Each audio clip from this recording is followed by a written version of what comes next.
Hello friends, Merry Christmas. Takil miselna amuka hanna mayam bugi channel sita taram noksari ngasi jano video kuna mayam pamda laksara mayam ngasi video sidi ne koi mathak tane room ma kino oyaba khali oyaba aduido dugi room do si chakhum ne moina chak thongam bagi ne si mangda leram bado kui yabudi leram bane ba chahi tare ni pan leram bane do mo stop na chak thong bagi jeng chakhum je kari halat oira na kasan na loira ba asi je sum rong to san gaina tawri bani haiba haitaba sum ni ma lawrudi sum ni humni changan gi dora bane ba sum palising ama makha ani di sum changdora bani aduna aigi upa ni pa nungsi reba maga akhoi ni rong tawge tawri mi myam khangde karamba khutaw tawdori badu di khangde si cham thare ba phajana ne series paper na ta aga si phajana cham thare ba ising na tawna kasan hekta loram bane ba ado hojik kangba ngairi phalang je chamdhabagi ne chotleba phalang jenga aduna hojik si kangba ngairi si kangba loraga color tawdoini sum kalonda primer da ne primer da sum color mix to salaga sum tawsandoini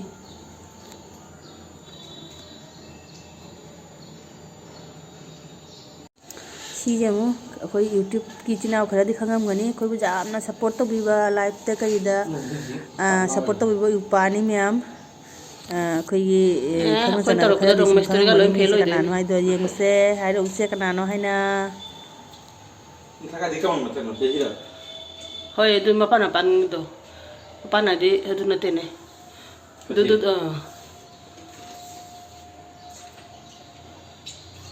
thaka se ke dam chang le no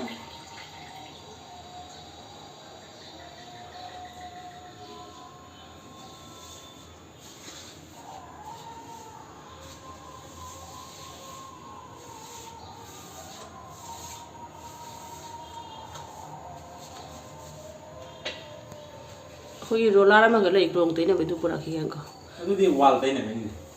ngai rong mistry ga lang de ba jemu siga ma lei re ai ju helper ne si ne se head mistry ni rong di asi ma se kang ba jemu se sono to se ai na helper ni mayam na launa chatare launa je koi chamari na jani khoi jam na hongna mayang bi seba ge ta ma le je mayang service ki half payment da habira mayam kana rong thaga daw le ri swa je jama tha putil ngam moi ko bike tai ka le je de gi di khong na chat pa jaw mpham da khara ma sak mu taw di khitang tho ok ko mai taw re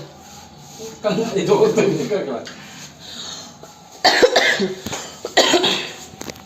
ke bi ha kan na di khan bore dab du double thak le ne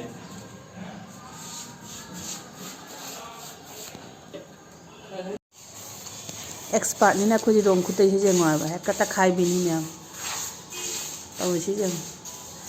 makha gi cement ga je loina hugalak te begram taw ina ta khai ba ji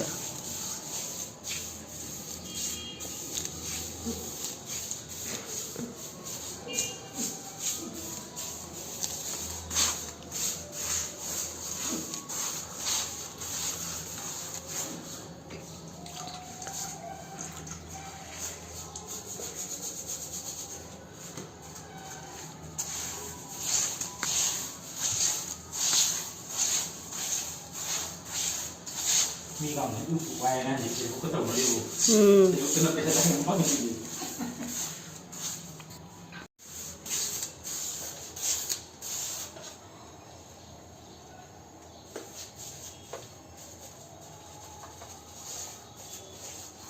light le tabri na khatang mam me video je